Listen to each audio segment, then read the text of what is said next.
اس OIC meeting کی میزبانی کی. انہوں نے مسلم ملکوں کے اتحاد کی ضرورت پر زور دیا اور کہا کہ ترکی اور ایران کی قسمت ایک دوسرے سے جڑی ہے. انہوں نے کہا کہ اسلامی دنیا کو یکجٹ ہو کر کام کرنا چاہیے. طیب اردوان نے مڈل ایسٹ میں ایک نئے سائکس پیکو ایگریمنٹ کے خلاف خبردار کیا. سائکس پیکو ایگریمنٹ پہلی عالمی جنگ کے دوران برطانیہ اور فرانس کے درمیان ایک خفیہ سمجھوتے کو کہتے ہیں جس کے ذریعے انہوں نے سلطنت عثمانیہ کے حصے آپس میں بانٹ لیے تھے. طیب اردوان نے کہا کہ ہم پھر سے ایسا ہونے نہیں دیں گے.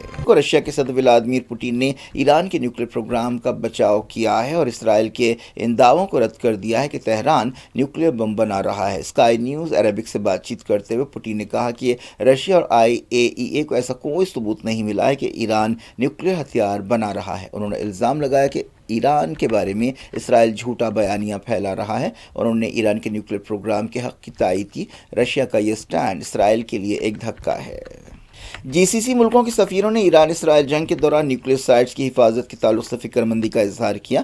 GCC سفیروں نے international atomic energy agency IAEA کے صدر رافیل گراسی سے آسٹریا کے شہر ویانا میں ملاقات کی اور نیوکلیر سائٹس کی حفاظت کے تعلق سے فکر مندی کا اظہار کیا. اسرائیل نے حالیہ عرصے میں ایران کی نیوکلیر سائٹس پر کئی حملے کیے ہیں کئی دوسرے ملکوں نے بھی اس تعلق سے فکر مندی کا اظہار کیا ہے.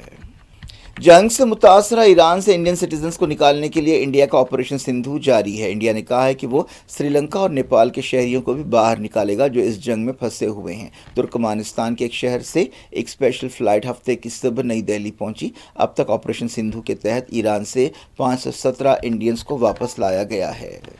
میرا نام صبا ہے اور میں ایران میں 4th ایئر میڈیکل اسٹوڈنٹ ہوں اور ابھی بہت اچھا لگ رہا ہے گھر آ کے. آبویسلی ہمیں امید نہیں تھی کہ ہم شاید واپس آ بھی پائیں گے بٹ الحمدللہ دیٹ وی آر بیک. تو کیسا سپورٹ رہا انڈین ایمبیسی کا آپ کے یہاں؟ We are very thankful to the Indian Embassy, MEA and the government of India. They helped us in every possible way. So we are very thankful to them. کیسے حالات ہیں وہاں پہ اور ابھی بھی وہاں پہ بہت سارے اسٹوڈنٹس ہیں؟ ابھی بھی وہاں پہ بہت سارے اسٹوڈنٹس ہیں but Indian embassy and MEA are trying their best کہ وہ ان کو ایویکویٹ کر پائے. ان کو ریلوکیٹ کیا گیا تھا and now the evacuation process like they are doing that. From now in we reach Delhi at least 110 students. Actually the thing we are very disappointed by our state government because first our chief minister said that the arrangements will be taken care of and when we reached the Delhi airport when we saw the buses we were highly disappointed. These were the SRTC buses and we have been traveling continuously for 4 days. It wasn't possible for us to travel in those buses and we tried to contact them. No one picked our calls and anything else. So we had to book our tickets in emergency and just got back here. ان کے لیے message رہے گی کہ please remain calm, please remain patient.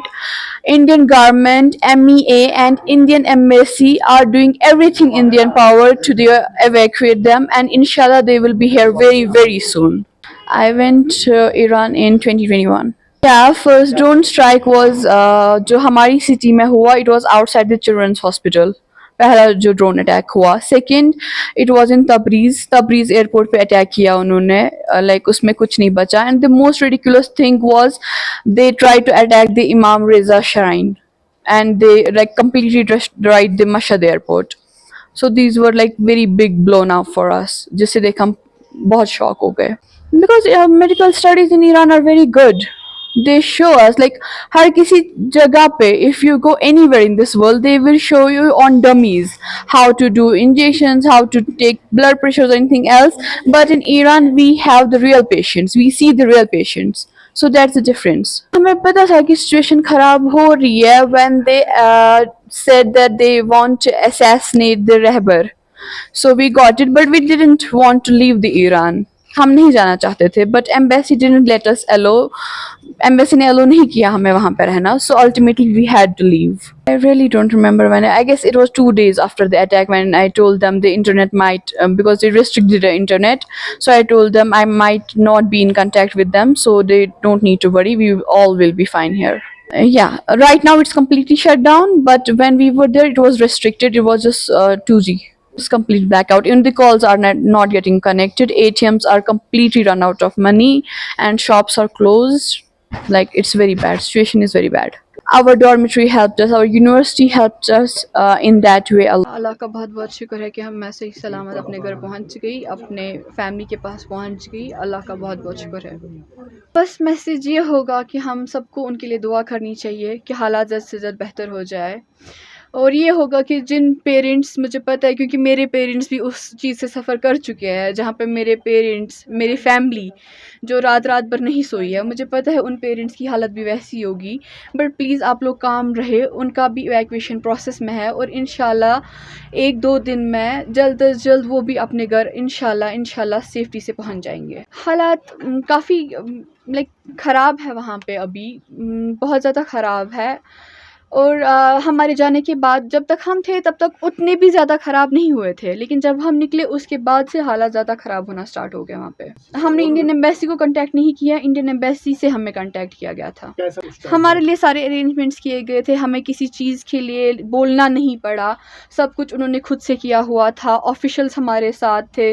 جب ہم Armenia بھی پہنچے وہاں کی انڈین ایمبیسی کے آفیشلس ہمارے ساتھ تھے. تو MEA نے ہماری بہت ہیلپ کی, سینٹرل گورنمنٹ نے ہماری بہت ہیلپ کی, and we are thankful to them. آج اسٹیٹ گورنمنٹ کی طرف سے کشمیری اسٹوڈنٹس کے لیے کوئی فیسلٹیز نہیں تھی, جس کی وجہ سے سارے اسٹوڈنٹس بہت زیادہ اپسیٹ ہو گئے. تو ہاں, سب کو اپنے اپنے خرچے پہ گھر آنا پڑا. جو اگر انہوں نے ہمیں پہلے بولا ہوتا تو ہم پہلے ہی کر لیتے, it wasn't a big deal. لیکن انہوں نے ہمیں یہ ایشور کیا تھا کہ ہم ان کی رسپانسبلٹی ہے جو وہ نبھا نہیں پائے. تو بس میں یہ کہنا چاہوں گی ہمارے چیف منسٹر صاحب کو کہ اب جو اسٹوڈنٹس ایویکویٹ ہو کے آ رہے ہیں, پلیز ان کے ساتھ ایسا نہ کرے, کیونکہ وہ ہم سے بھی زیادہ سفر کر کے آ رہے ہیں. ان کے لیے اچھے انتظامات کیے جائے. کل ایک چلڈرن ہاسپٹل جو ہمارا مین چلڈرن ہاسپٹل وہاں کا تھا, اس کے باہر جو ہے ڈرون اٹیکس ہوئے, جس میں کہ ایرانی جو ہے لوکلز ان کے شہید ہو گئے کچھ, اور کچھ زخمی ہو گئے. تو وہ ہم نے دیکھا. اور رات کے بھی 3 بج رہے تھے تو بہت زور سے ایکسپلوژن ہوا ایسٹ آذربائیجان میں, وہ ہم نے سنا, اس سے ہم لرز گئے. تو حالات ویسے تھے وہاں کے. یونائٹڈ نیشنز نے اسرائیل ایران کے بیچ تناؤ میں کمی کی ضرورت پر زور دیا ہے. ریفیوجیوں سے متعلق یونائٹڈ نیشنز کے ہائی کمشنر فلپ گرانڈی نے کہا کہ خطہ پہلے ہی بہت سی جنگوں, نقصانات اور بحران کو سہ چکا ہے. ہم ایک اور ریفیوجی بحران کو پنپنے نہیں دے سکتے. جہاں ایک طرف اسرائیل اور ایران کے درمیان لڑائی ہو رہی ہے, وہیں غزہ میں اسرائیل کے حملے بھی جاری ہیں جسے دنیا نظر انداز کر رہی ہے. ہفتے کو اسرائیل کے حملوں میں کم سے کم 21 لوگ غزہ میں جاں بحق ہو گئے ہیں. غزہ جنگ کے 624 دن پورے ہو چکے ہیں. فلسطین کے لوگ نہ صرف اسرائیل کے بموں سے, گولیوں سے مر رہے ہیں, بلکہ بھوک سے بھی موتیں ہو رہی ہیں. اسرائیل ناکہ بندی پر سختی سے عمل کر رہا ہے اور ضرورت کی چیزیں جیسے کھانا, پانی, دوائیں, فیول وغیرہ بھی مشکل سے آ رہی ہیں. نہ صرف یہ بلکہ مدد حاصل کرنے کی کوشش کرنے والے بھوکے فلسطینیوں پر گولیاں بھی برسائی جا رہی ہیں. ایسے تازہ حملے شجاعیہ, خان یونس, نصیرات, النصر اور دوسرے مقامات پر کیے گئے. ویسٹ بینک میں بھی اسرائیلی فوج نے دھاوے کی اور کئی فلسطینیوں کو گرفتار کیا. جب سے 7 اکتوبر 2023 کو غزہ جنگ شروع ہوئی ہے, اسرائیل مغربی کنارے میں بھی کارروائیاں کر رہا ہے اور وہاں بھی لوگوں کی موتیں ہوئی ہیں اور ہزاروں لوگوں کو گرفتار کیا گیا ہے. ساؤتھ لبنان میں بھی اسرائیلی حملوں میں 2 لوگ جاں بحق ہو گئے ہیں. سنی اسلام کی ایک اہم جامعہ ازہر کے مفتی اعظم شیخ احمد الطیب نے ایران اور فلسطین کے خلاف اسرائیل کی جارحیت کی مذمت کی ہے اور اسرائیل خطے کو تباہی کی دہلیز پر پہنچا رہا ہے. اپنے فیس بک پیج پر شیخ الطیب نے کہا ہے کہ اسرائیل ایک ایسی جنگ کو ہوا دے رہا ہے جس سے صرف خون اور ہتھیار کے سوداگروں کو فائدہ ہوگا. پاکستان نے کہا ہے کہ اس نے امریکی صدر ڈونلڈ ٹرمپ کو 2026 کا امن کا نوبل انعام دینے کے لیے نامینیٹ کرنے کا فیصلہ کیا ہے. پاکستان کی حکومت نے کہا کہ ٹرمپ نے حال ہی میں انڈیا اور پاکستان کے درمیان جنگ رکوائی ہے. پاکستان کی حکومت نے ایکس پر یہ اعلان کیا. حال ہی میں پاکستان کے army chief general Asim Munir سے ٹرمپ نے وائٹ ہاؤس میں 2 گھنٹے ملاقات کی تھی. ٹرمپ بار بار کہتے رہے کہ انہوں نے نیوکلیر طاقتوں کے درمیان یعنی انڈیا اور پاکستان کے درمیان جنگ رکوائی ہے. ٹرمپ کے ان مسلسل بیانات سے انڈیا کی مودی حکومت کو بڑی پریشان کن صورتحال کا سامنا کرنا پڑ رہا ہے اور کانگریس اس مسئلے کو خوب اچھال رہی ہے. ایکسپرٹس اس بارے میں بحث کر رہے ہیں کہ کیا ٹرمپ کو امن کا نوبل انعام دینے کے لیے نامینیٹ کرنے کا پاکستان کا فیصلہ ایک بہترین چال ہے. ٹرمپ نے عاصم منیر سے ملاقات سے پہلے آئی لو پاکستان بھی کہا تھا. عاصم منیر نے بھی ٹرمپ سے ملاقات کے دوران یہ آئیڈیا پیش کیا تھا کہ ڈونلڈ ٹرمپ کو امن کا نوبل انعام دینا چاہیے.